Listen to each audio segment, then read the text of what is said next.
Okay, welcome back everyone for our second speaker this morning.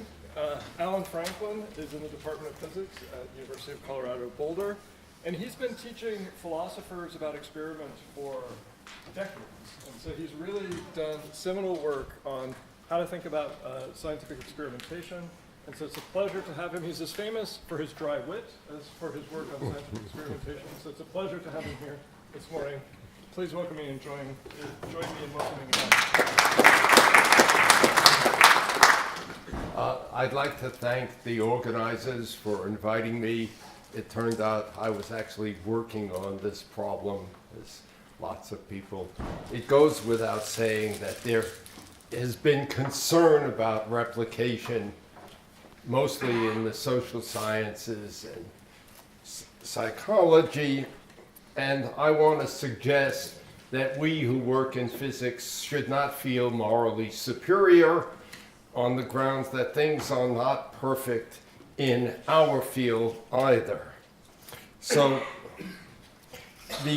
yet replication is regarded highly. It's the confirmation of results, at least this is one definition, and conclusions from one study obtained independently in another is considered the scientific gold standard. And there is an argument. You say, well, if it's a correct result, it should be reproduced when people do it again. Now, Ian Hacking has pointed out, I think correctly, at least empirically, that nobody ever tries to reproduce an experiment. They try to do it better. And I will adopt a very broad definition of what I call replication. Repetition, the performance of an experiment under the same or almost the same conditions, reproducibility under changed conditions, and experiments performed with different apparatuses and/or experiments that examine different phenomena that bear on the same theory or hypothesis. So that's what I will be. Now, the first one, as Jutta has pointed out, shows the consistency of results. It doesn't necessarily show the correctness of the results, and I'll talk about that a little bit later. The third one, Colin Howson and I argued a long time ago that different experiments offer more confirmation of a hypothesis or theory than the same experiment. Okay, so, and I will argue that whether a replication has been successful or failed, it's not always easy to discuss, to figure out. And so, oops, too far. I have a series, in contrast to Hans's marvelous philosophical discussion, I will give you something completely different, just case study after case study.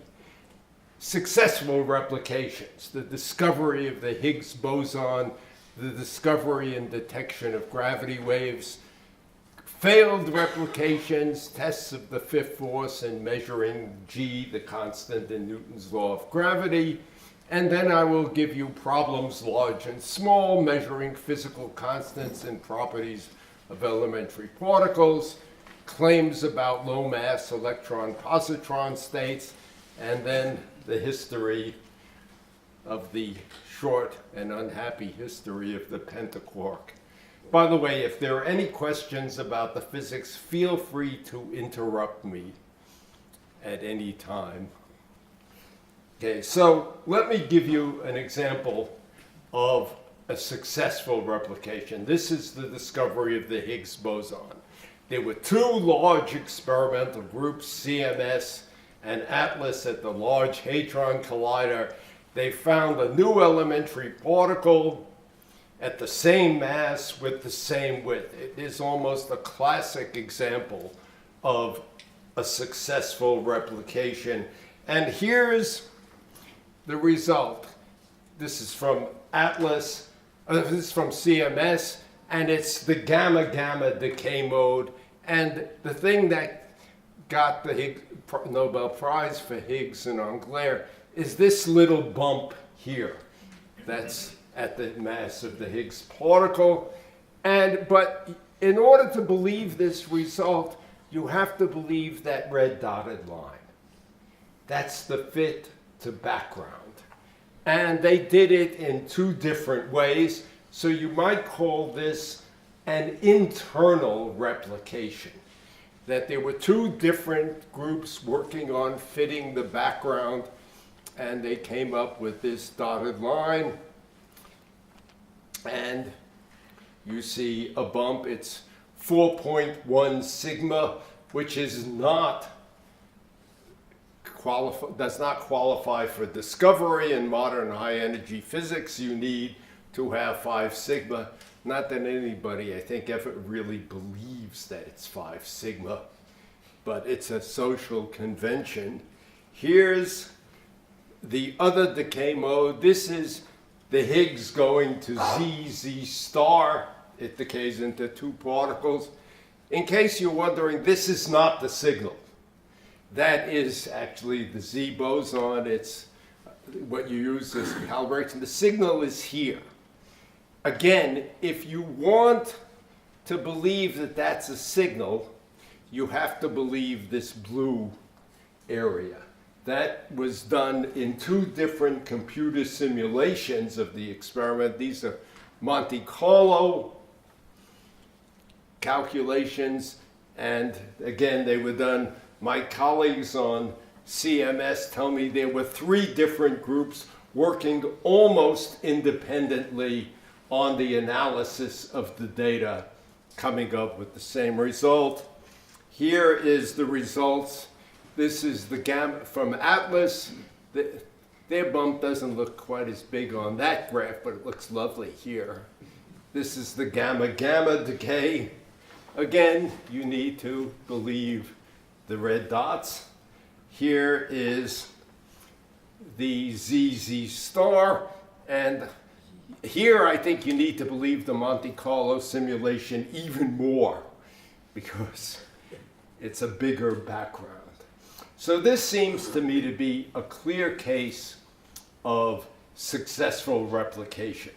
It's not quite exact, it's different groups, 3,000 authors on each paper roughly, to within statistics. I counted it once for CMS, it's 2897. Plus or minus something. Okay, another example is the discovery and detection of gravity waves.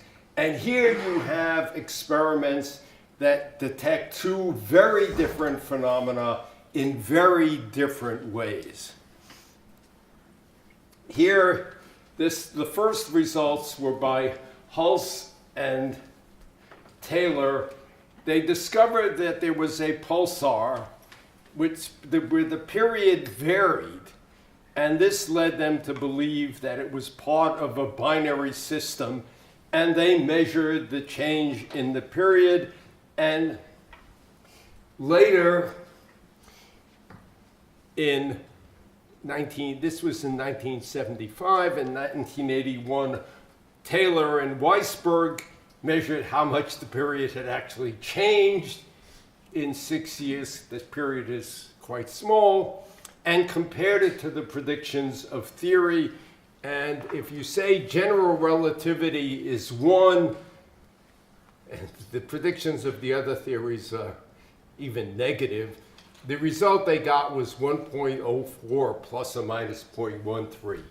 It clearly supports, and they interpreted this change as due to the fact that the binary pulsar is emitting gravity waves, therefore the period is changing, the orbits are changing, and that's the only interpretation that fit of the available ones.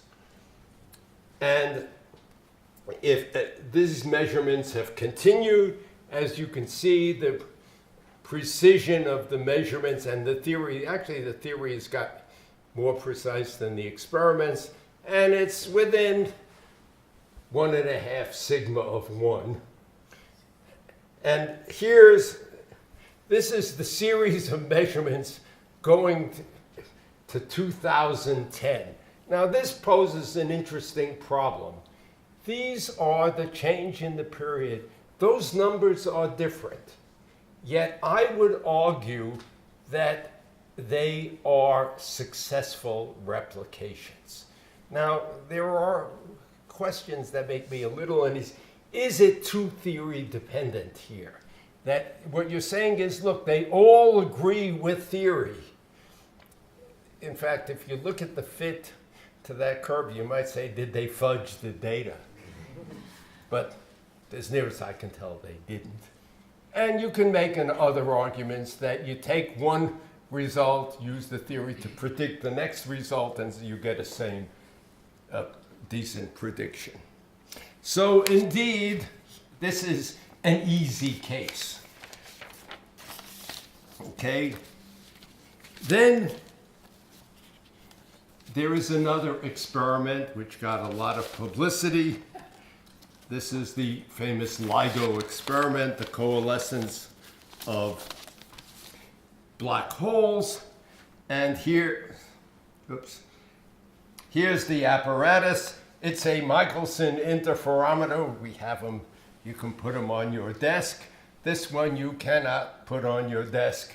It's 4 kilometers in each arm. And Hans raised the question of, well, who can replicate it? Well, if you have 1,000 friends who know something and $1 billion, yes, you can replicate it. For the Higgs boson, you need more friends and more money. And here's what they do is, if gravity waves strike this apparatus, it will lengthen one arm and shorten the other if they hit at the right angle. And you would see a change at the photodetector here.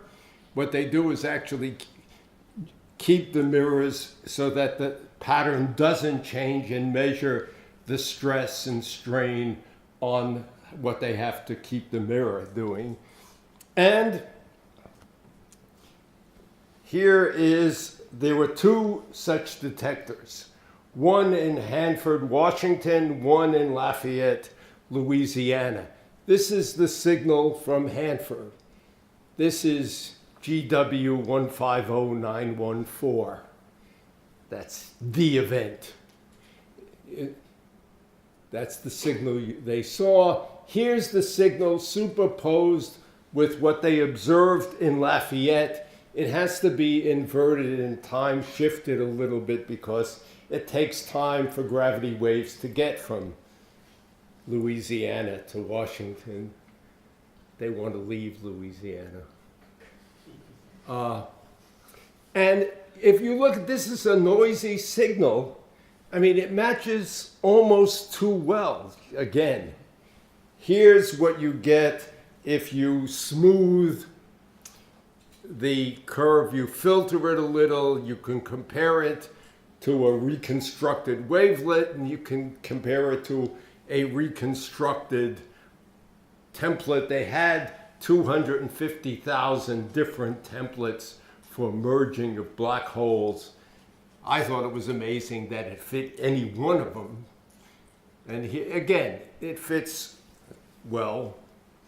And here's a different result that they got. This is where you time shift the signal you get to see if you generate any accidental coincidences. This is a standard technique in detecting pulses. And it's a funny parameter. Here's the signal if you use a generic pattern, a generic wavelet. Here's the one if you use a binary coalescence wavelength. And they see 4.6 sigma and 5.1 sigma. There are only 2 fields in physics right now that seem to use the 5 sigma criterion: gravity waves and high energy particle physics, for very different reasons. For particle physics, it's because they can. They generate so much data. In gravity wave physics, it's because of failed replications, interestingly. It's because of Joseph Weber, who in the late 60s and early 70s claimed to have observed gravity waves, and nobody could replicate it. And ultimately, the community so hence they're very, very touchy about the 5 sigma criterion. And they were very happy that they saw us. This was the first event. They were very happy that a month or two later they found the second one. So, okay, so this is examples of successful replication. You might ask, which is better? Looking at the signal, visually seeing it being the same, or the statistical analysis. I had a discussion with Peter Salson, who was one of the spokespeople for LIGO. He likes the statistical arguments. I like seeing it. But, okay. Now, oops. Yeah. So the Weber case is an example of a useful failed replication. How do I? Yeah, I will argue that failed replications have.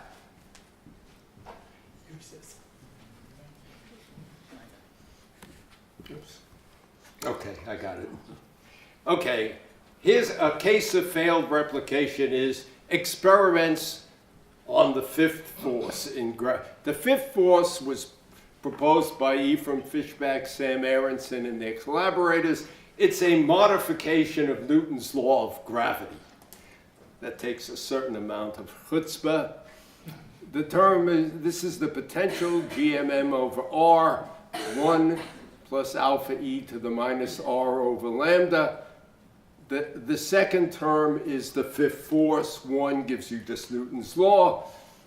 Alpha was to be about 1%, lambda about 200 meters, the range of the force. And it was composition dependent. It depended on supposedly the substances involved. The 5th force between copper and lead is different than the 5th force between lead and lead. And this is the old Galileo experiment, which was done with much fancier modern technology. Peter T. did his experiment. He had a float made of copper in water at the edge of the Palisades Cliff in New Jersey. And if there were a 5th force and you need a mass asymmetry to get a big effect, the float would move toward the edge of the cliff. And here's T. Burger's result. Y direction is toward the edge, and he kept resetting it, and it's going away from the cliff. Some wise guy remarked that all it showed was that any sensible float wants to leave New Jersey. But here is the results of copper and beryllium on a torsion pendulum by the whimsically named Etwash group, headed by Eric Adelberger. Here, so you notice T. Burger observed a 5th force, or at least indications. Here's the predictions of a 5th force, and here's the results of the Etwash. Now, I don't think you need to do a statistical analysis to say it doesn't fit. You can just look at it. Okay, and you might legitimately ask, given that it was Peter T. Burger and Eric Adelberger, who is the Burger King? But the problem was that both of these experiments seemed to be carefully done. You could almost interchange the epistemological strategies in both of them. They looked at magnetic effects. They looked at temperature effects. They looked at possible asymmetries in the apparatus. They looked at tilt of the apparatus.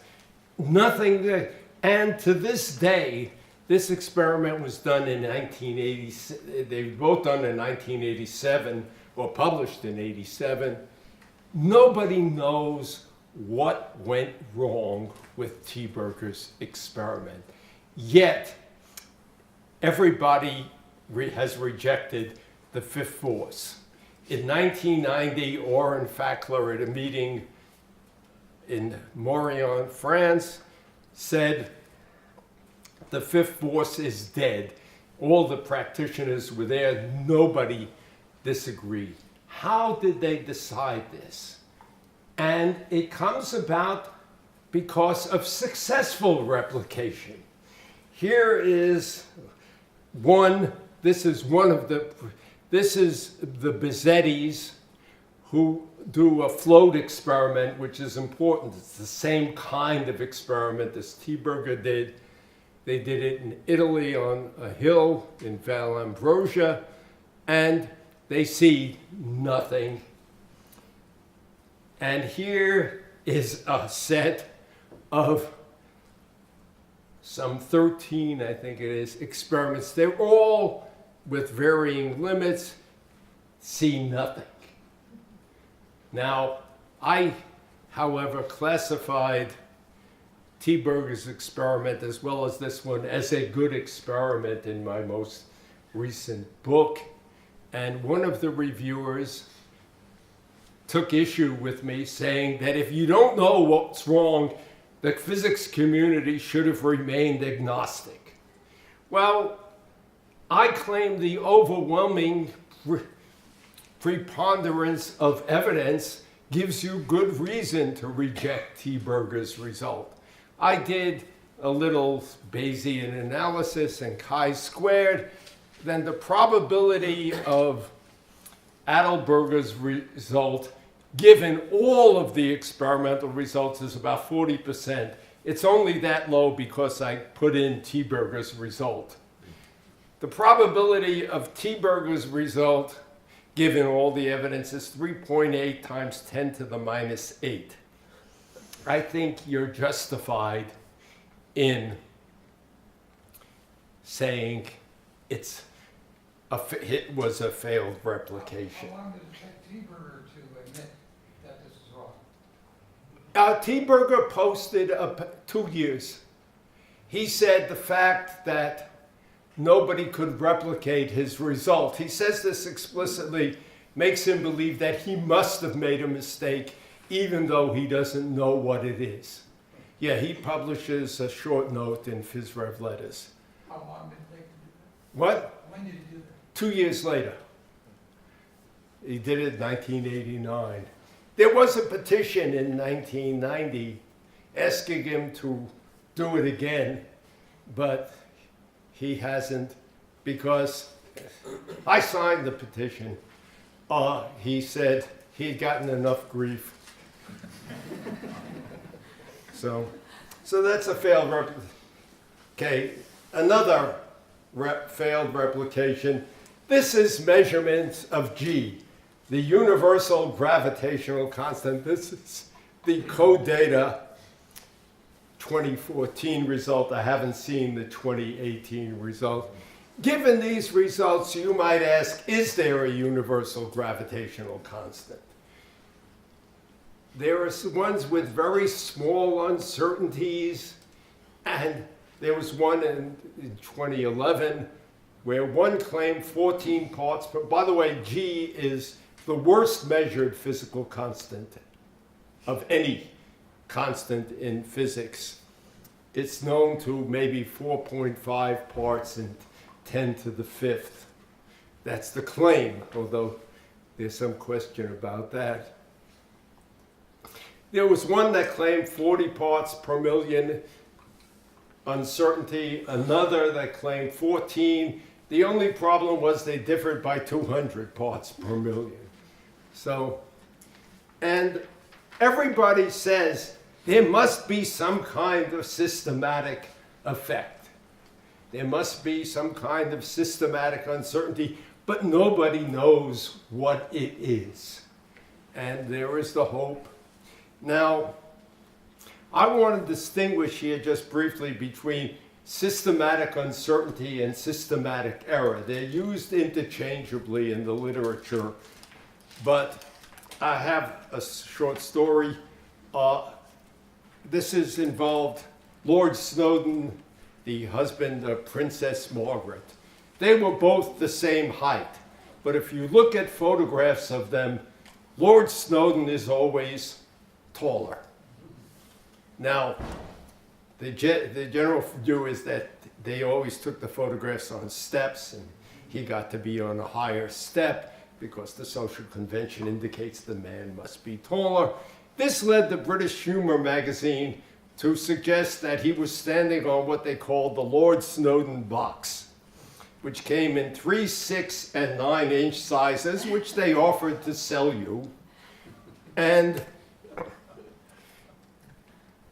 the thing is that if you know which Lord Snowdon box, you measure the heights of people, and you know which Lord Snowdon box they're standing on, say the 6-inch box, you say, yes, you have a systematic error of 6 inches in your measurements.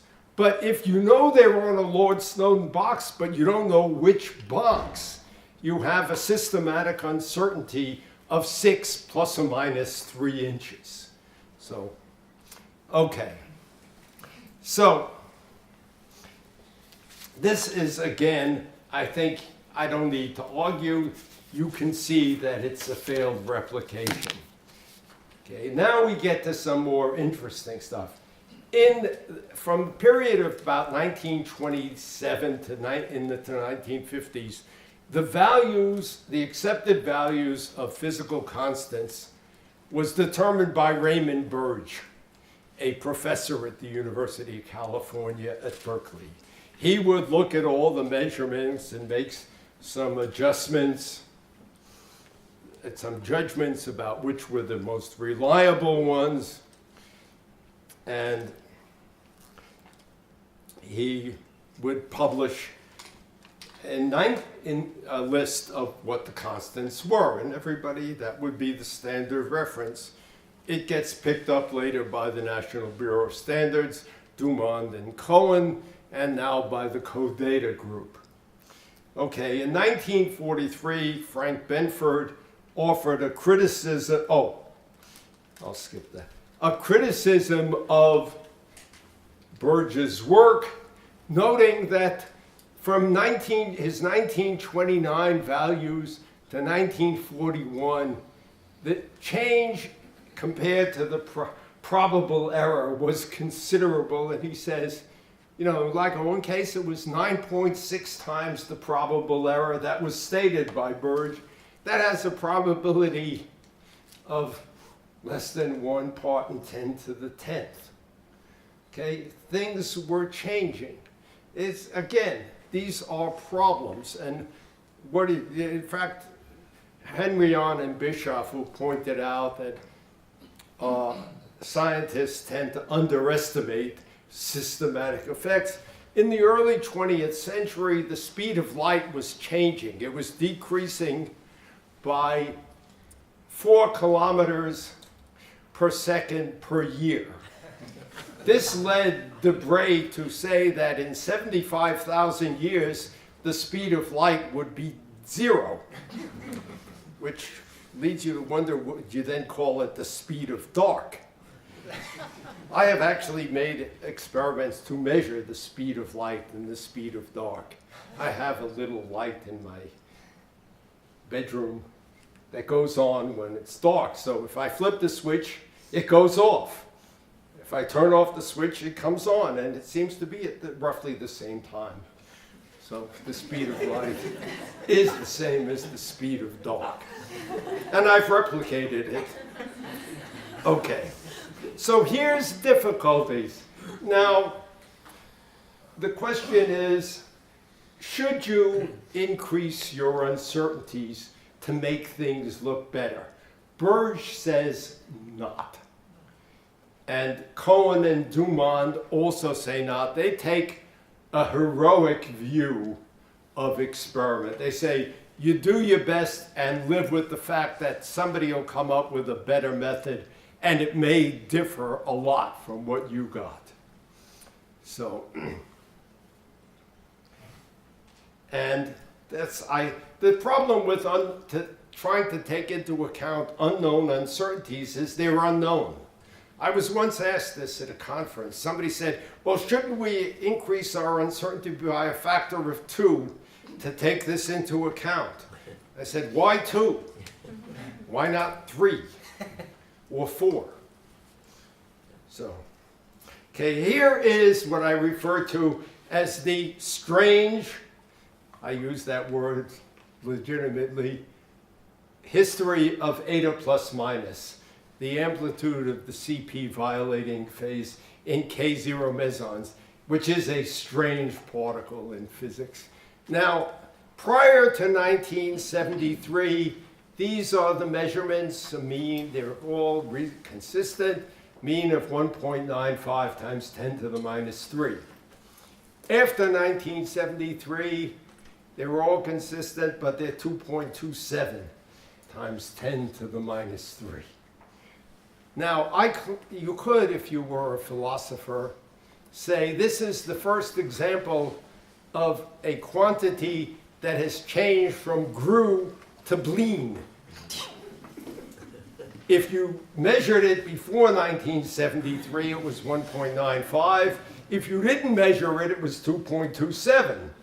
But after 1973, when you measured it, it was 2.27. And afterwards, if you didn't measure it, it was 1.95. So it could be, if you were philosophically minded.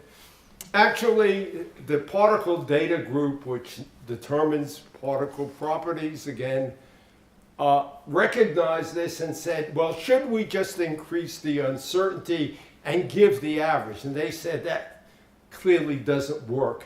And they made a judgment that the later experiments were better. They had larger acceptances and were in general better. And I happened, at this point, you say, why did these people do the measurement at all? So I actually, at the time, well, when I was working on this, I asked Jack Steinberger, who was the leader of one of the groups, why did you do it when it was already well measured? And he told me that, one, they weren't looking to measure eta plus minus, they were looking to measure the phase of the amplitude. In order to measure a phase, you need to do an interference experiment, and you get for free the amplitude. Now, I must admit, you have to have some courage to publish a result that differs by almost 8 standard deviations from the accepted value. And this leads you to worry about what you might call the bandwagon effect.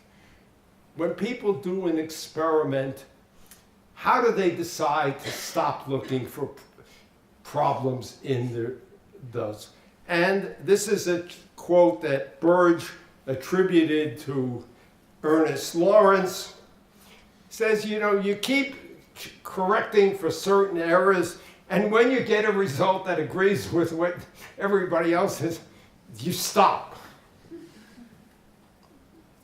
And that's a possible problem, but here's the conclusion of the particle data group, saying that by and large, a full scan of our history plots show a dull progression toward a greater precision at central values, quite consistent with the first data point shown. That's a little iffy.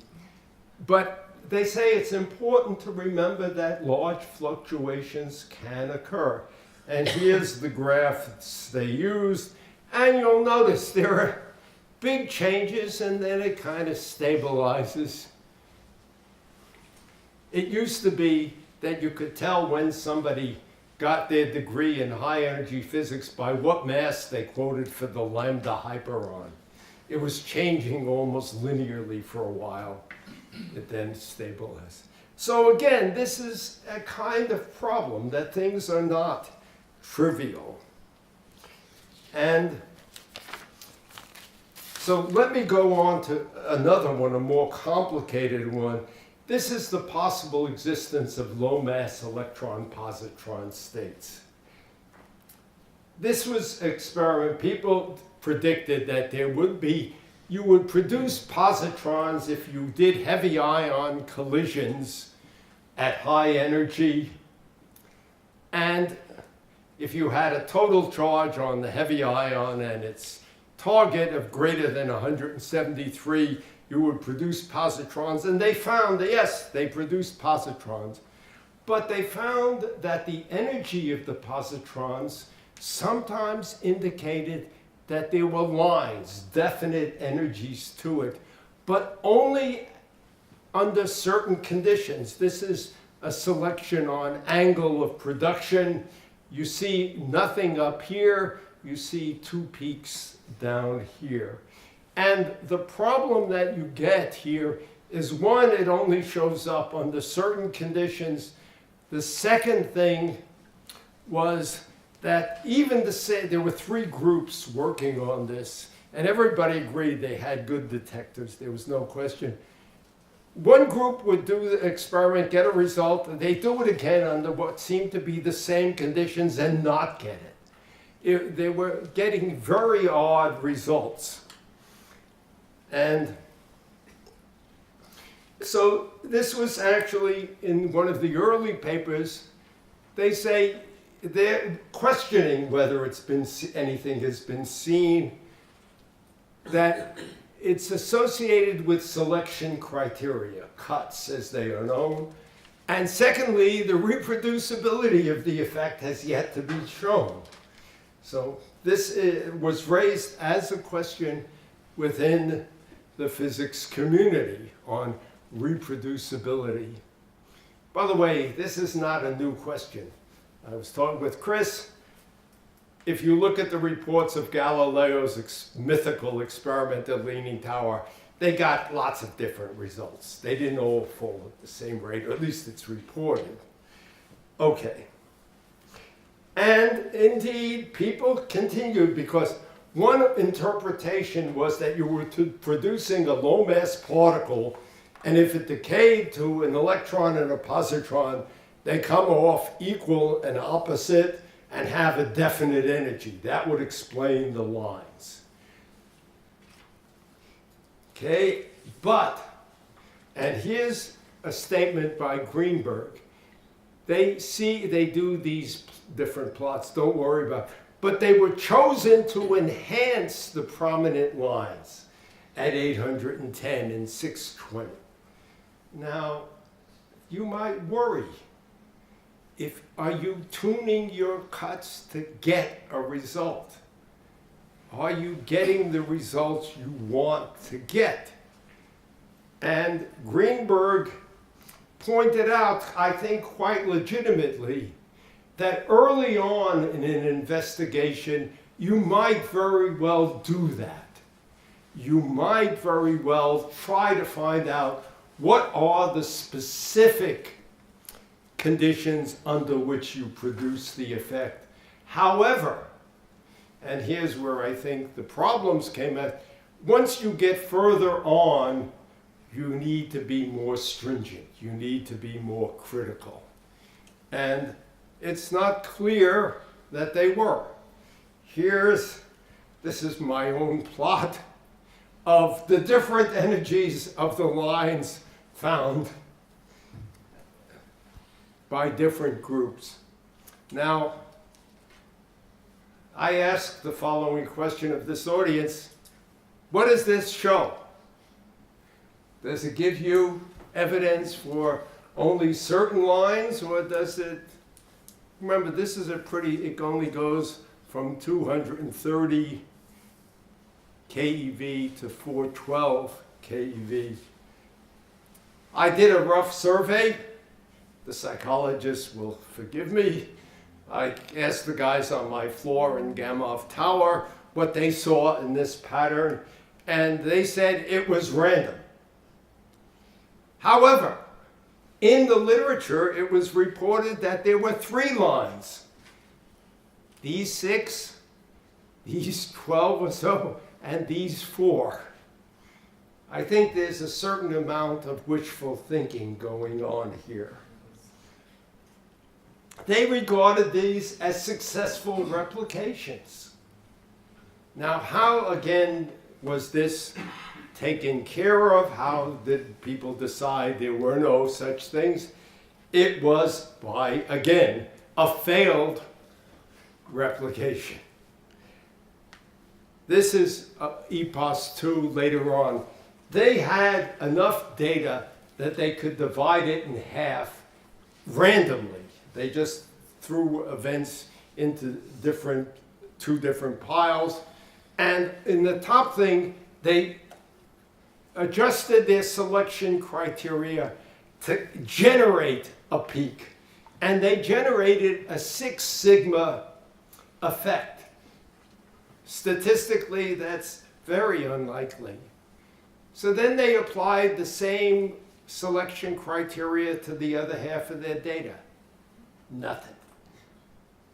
It showed, indeed, that it was an artifact produced by the selection criteria. And the nice thing is that people kept going to show this. They also showed that these effects did not show up in Baba scattering, which you would expect if there were such states. Okay, and now for the final case. Oh, here's another thing by EPOS 2. Here's their results. You don't see any peaks. This is what they would have seen if the earlier results had been correct. This is what they saw. They didn't see anything. Again, this is an internal replication. Okay, now in 2003, 4 different experimental groups working at different accelerators find evidence for the so-called Pentaquark. At least that's the old Pentaquark. There's a new one now. Because you saw it in states involving K0 meson P or K plus N, and in the standard model that requires 5 quarks. So hence the name Pentaquark. And you'll notice they got roughly the same mass, and the statistical significance that they calculated was substantial. 4.8. This case, I don't know what this means actually, 5.2 plus or minus 0.6 significant, but class does that.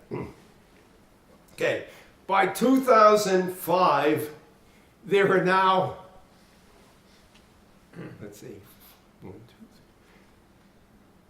10 successful, quote, replications with statistical significance huge. And indeed, here's one of them. This is this CLAS group. Here's the peak at 1540. It's pretty good. And indeed, the particle data group said it's difficult to deny a status of 3 stars out of a maximum of 4, and a place in the summary tables for a state that's 6. They hadn't looked at all of them. They hadn't all been published yet. Experiments claim to have seen. Nevertheless, as discussed in the above note, we believe it reasonable to have some reservations about the existence of this state. I mean, there were questions about, did they calculate the background right? Did they calculate the significance right? There is not actually agreement. Some people calculate the statistical significance as signal over the square root of background. Others calculate it as signal over the square root of signal plus background, and some calculate signal over square root of signal plus twice the background. It depends on whether you think you know the background exactly, whether you think the background has statistical uncertainty, and the other one, whether it's independent of the signal.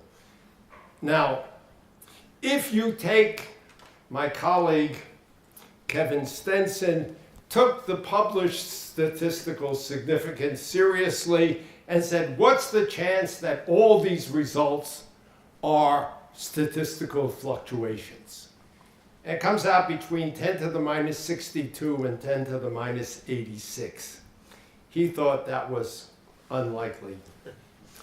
He did it much more. He changed his method. He used a more conservative method of estimating the significances. He got only 10 to the minus 52. Okay. Now, that shows you, can you lie with statistics or mislead? 85% of all statistics are made up. Nobody's questioning that. Kevin also did a calculation of, did those results actually agree with the mean of the results? And the answer is no, they don't. You get a chi-squared of 38.2 for 9 degrees of freedom. The confidence level is 1.6 times 10 to the minus 5, that these are all measurements of the same quantity.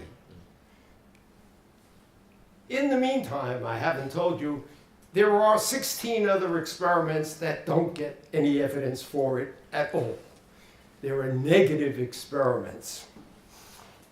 Oh, here's one of the positive ones where they only get the result when they cut the data. Notice they cut their data in more than half and they see something.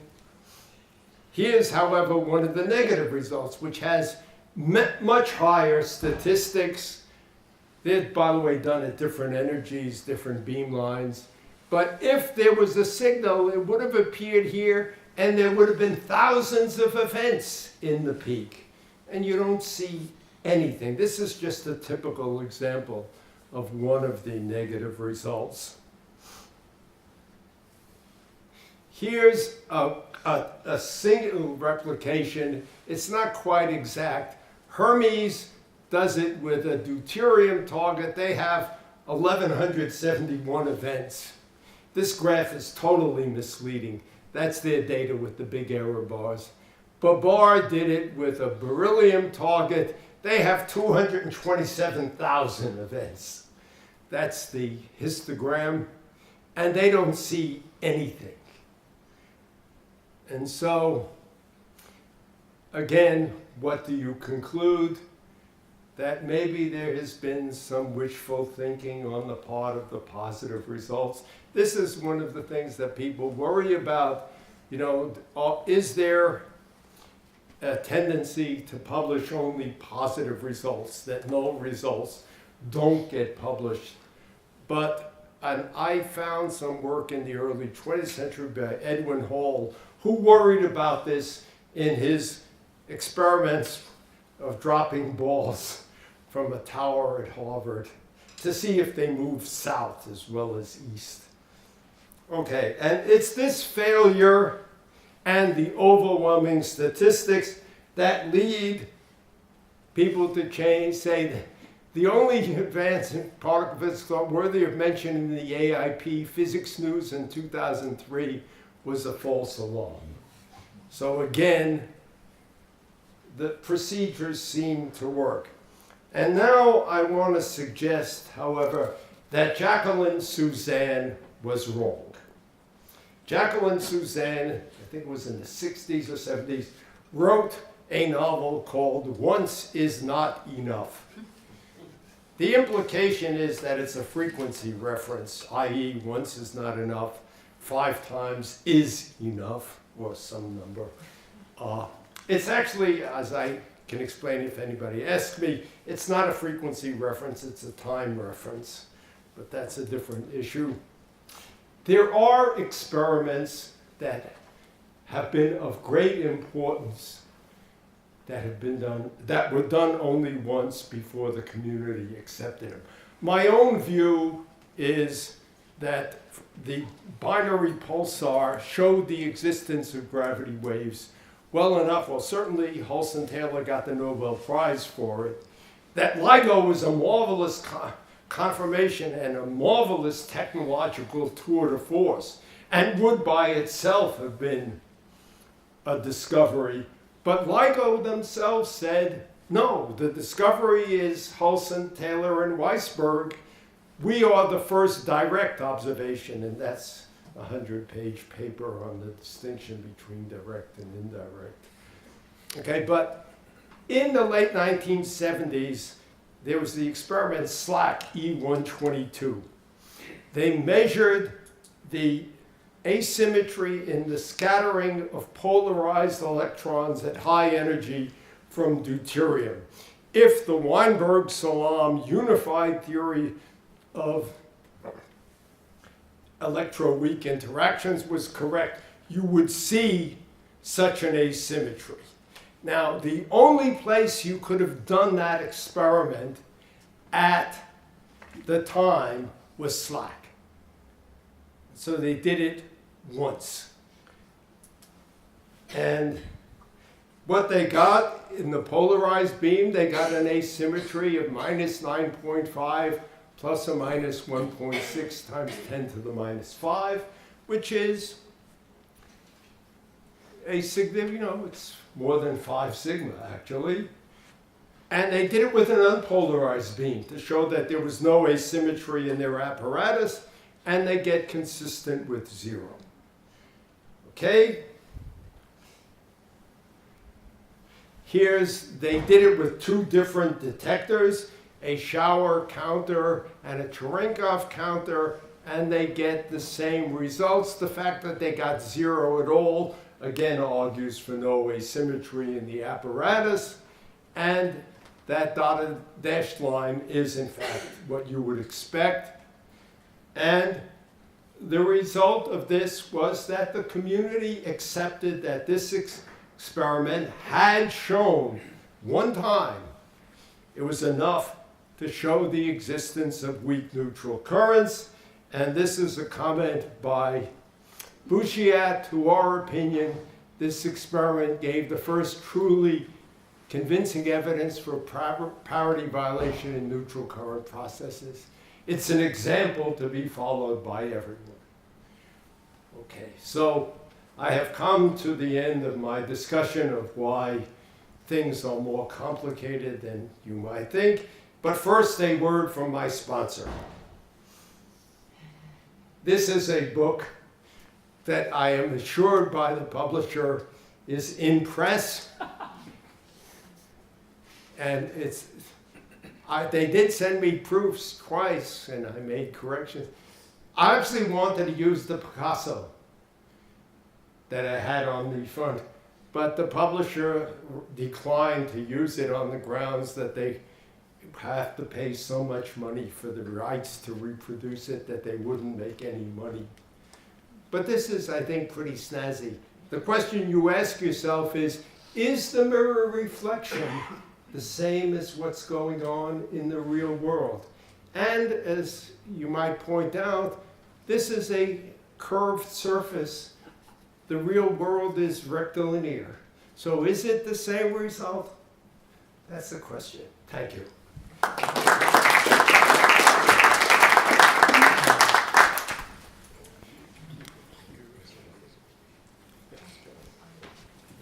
Thanks, Allan. Oh,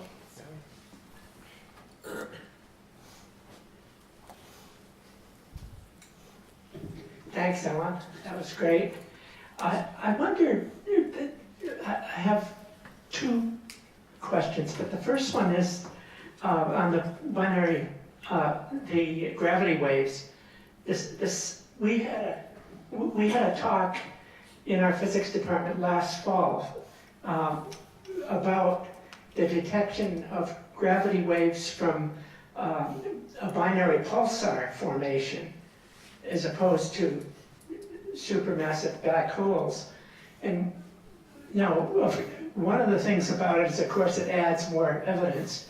But another is that there were all sorts of extra things they could learn because of it being binary pulsars, because they knew so much more about them. And that also is an important feature on the replication. Oh yeah, absolutely. I mean, Holson Taylor got the Nobel Prize because it opened up new research areas. Similarly, when you talk about LIGO, one of the things stated is that it opens up an area of, gravity wave astronomy, that you can now use black holes and such to do other kinds of astronomy. So yeah, it's partly to open up new areas of research, in addition to confirming GR. Maybe, I had a, maybe I'll leave my second one. okay. I had a question about the discussion of the T-burger result, which is there's a question of any sorts of forensic assessments of what went wrong. Hey, could you use a microphone? Sure.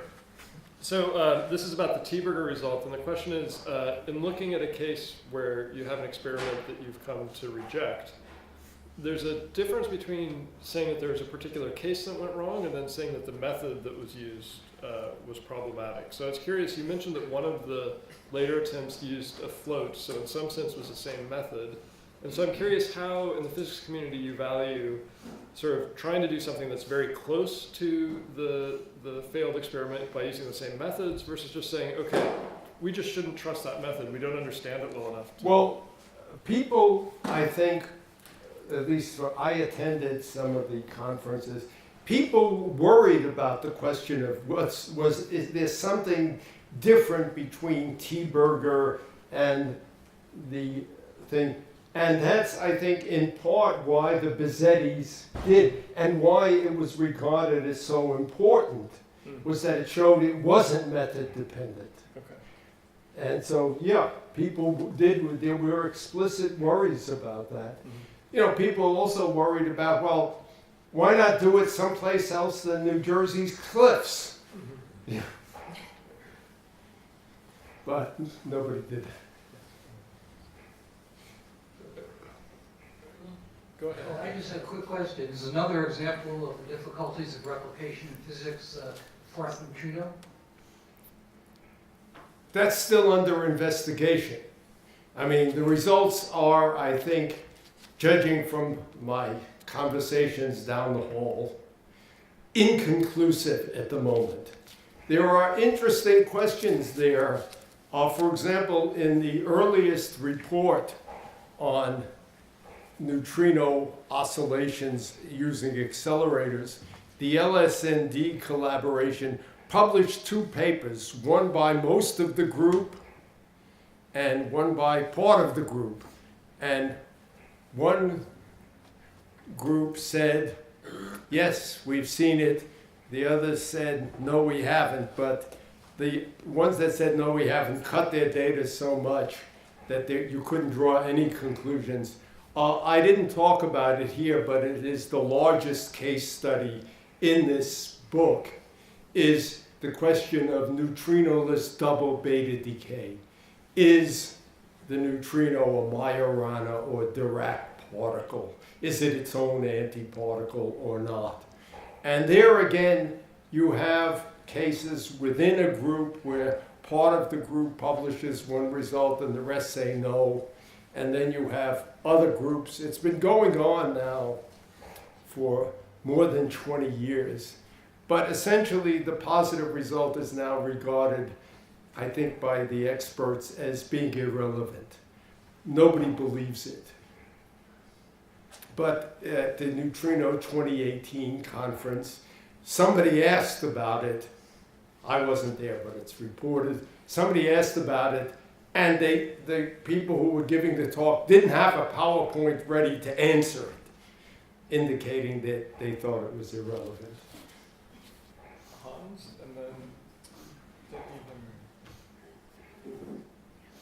then thank you. Yeah, nicely showed the complexity of reproduction issues in physics, and but I think what struck me was that okay, the question reproduction of lots is very crucial here, and so in physics, and this I also remember this from my own education, and you emphasize it all the time.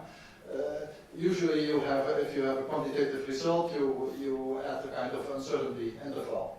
And so, okay, if it's within that interval, you have a reproduction. So if it's outside, it isn't. But then, of course, so there are 2 questions, I think. The first is, how far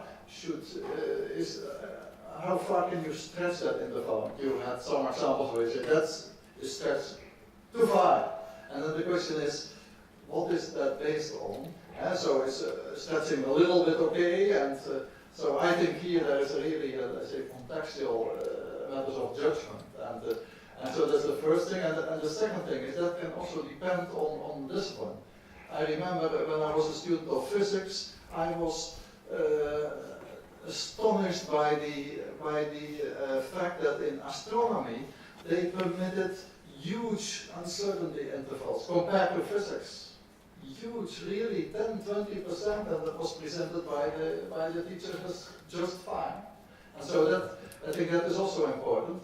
And the third thing is that in psychology and in the social sciences, as far as I know, you never read about these uncertainty intervals as that is what you reproduce. So they simply say, okay, say in my example of this foot in the door, it's 25%, so it's the average only.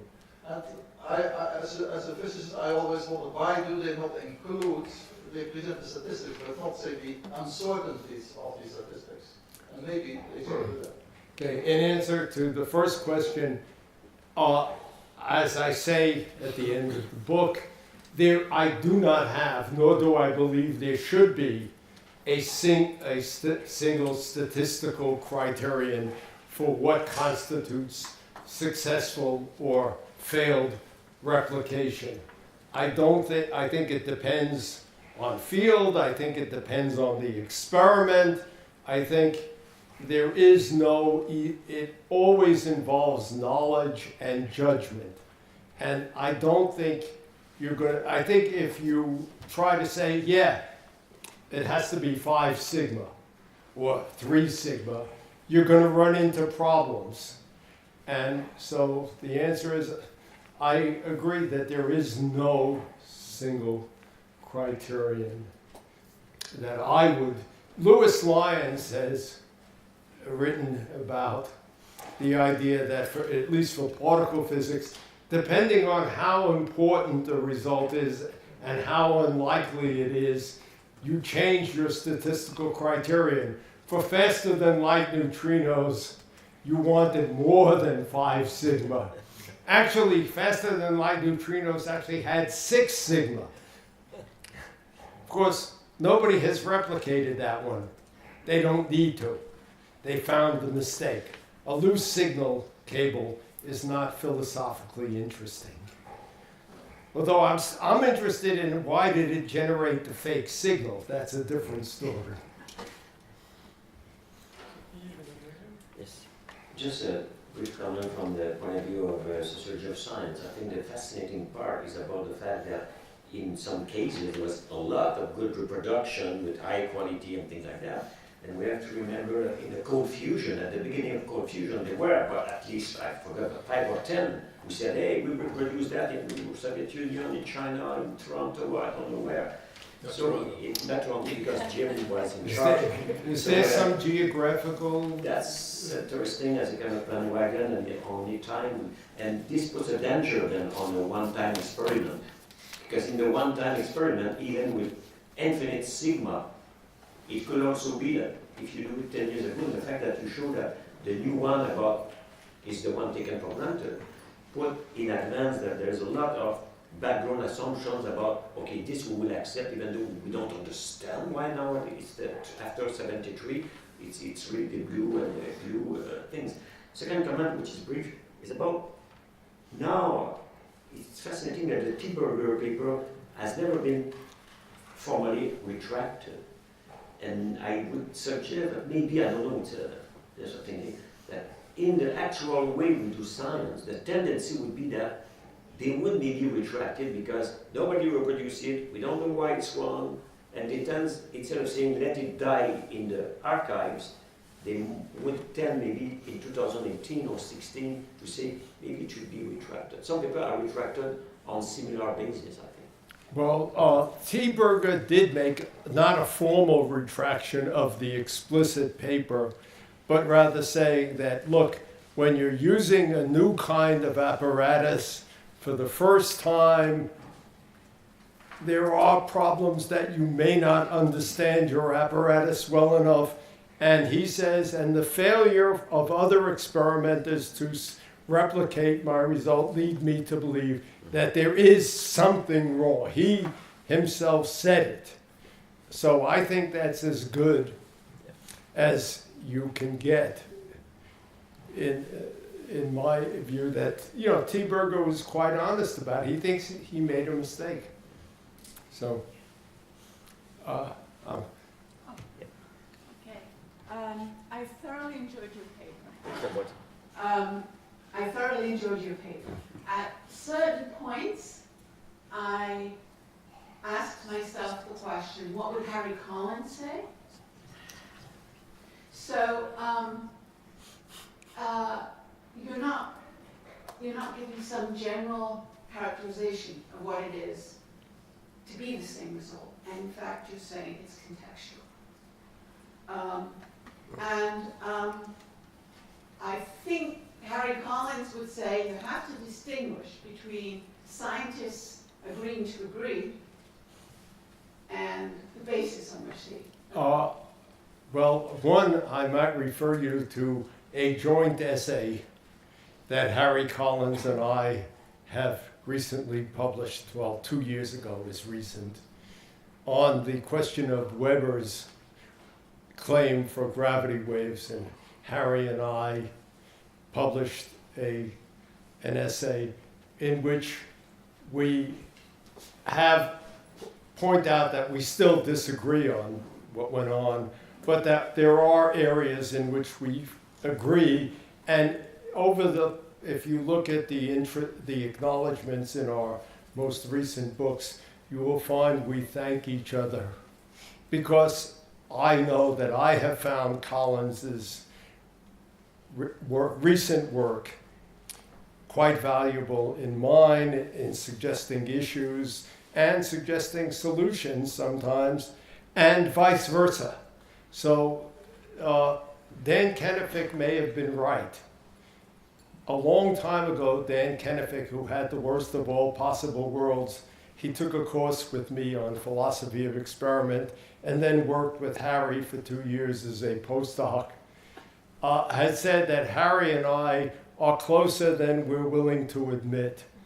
And I think Dan has been right in the sense that we both look at the details of practice and that there are things on which we can agree. But so I don't actually think Harry would have any problems with anything I've said here. I like that answer, because I was picking up on the interlocutor being Harry Collins throughout. I do think you would disagree on some things. Oh yeah, we're not, shall we say? You've been good for each other. Yes, oh, absolutely. I mean, you look at the comments in Gravity's, which I forget which he has. There's Gravity's Shadow, there's Gravity's Kiss, and there's another one. And if you look in the acknowledgments, he says, he refers to me as his once deadly enemy, but now friend.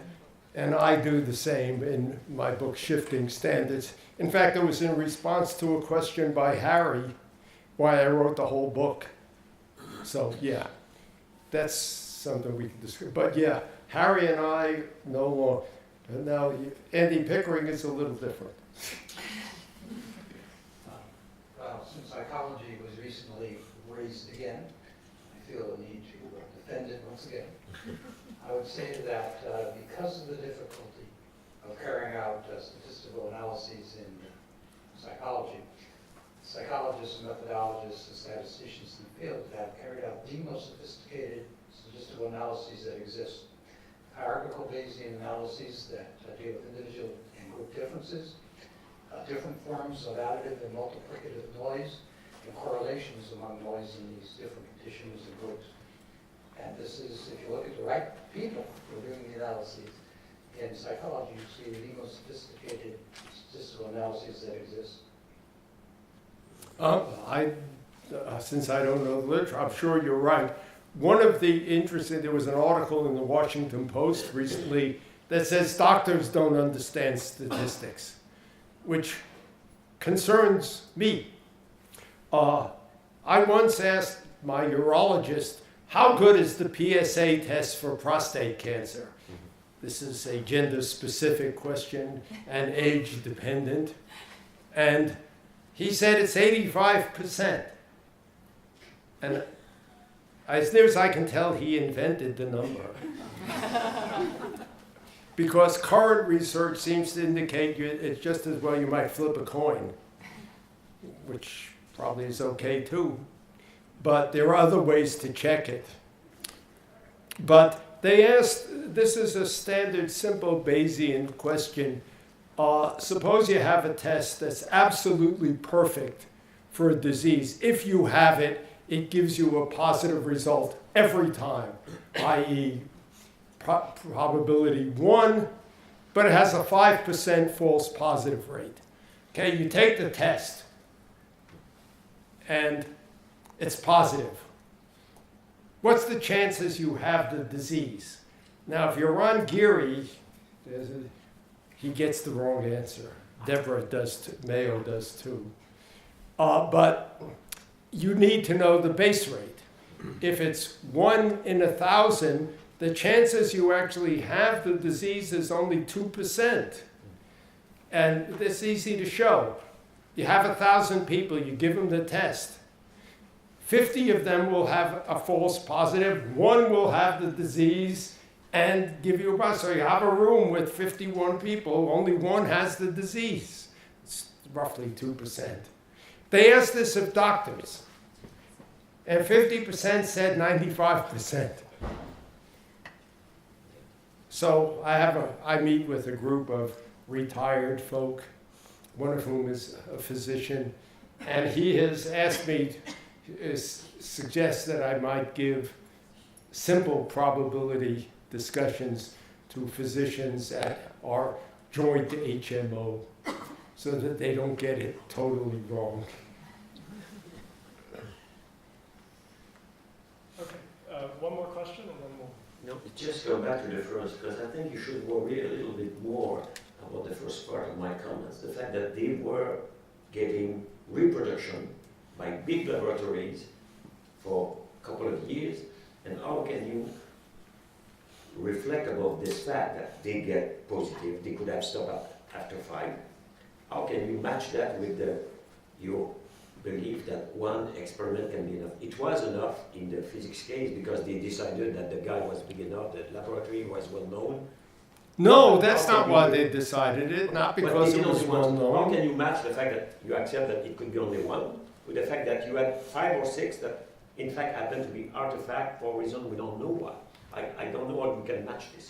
Well, I think in the case of the one experiment, if you look at the epistemological strategies, something I've talked about a lot, they did one hell of a great job in arguing for the correctness of the result. Now, you say, well, everybody does that in a paper. Some do it better than others. Now, it could be they were lying. I don't dispute that. That doesn't mean you don't have good reasons for acceptance. Now, I should point out that that experiment has been replicated since that time and gotten if a result is important, generally speaking, it will be replicated. In my discussion here, I picked a trivial result that got replicated once. It happened to be a paper I published when I was doing particle physics. I was shocked to find out that, somebody had actually referenced it. I think it's the only reference to it in the literature.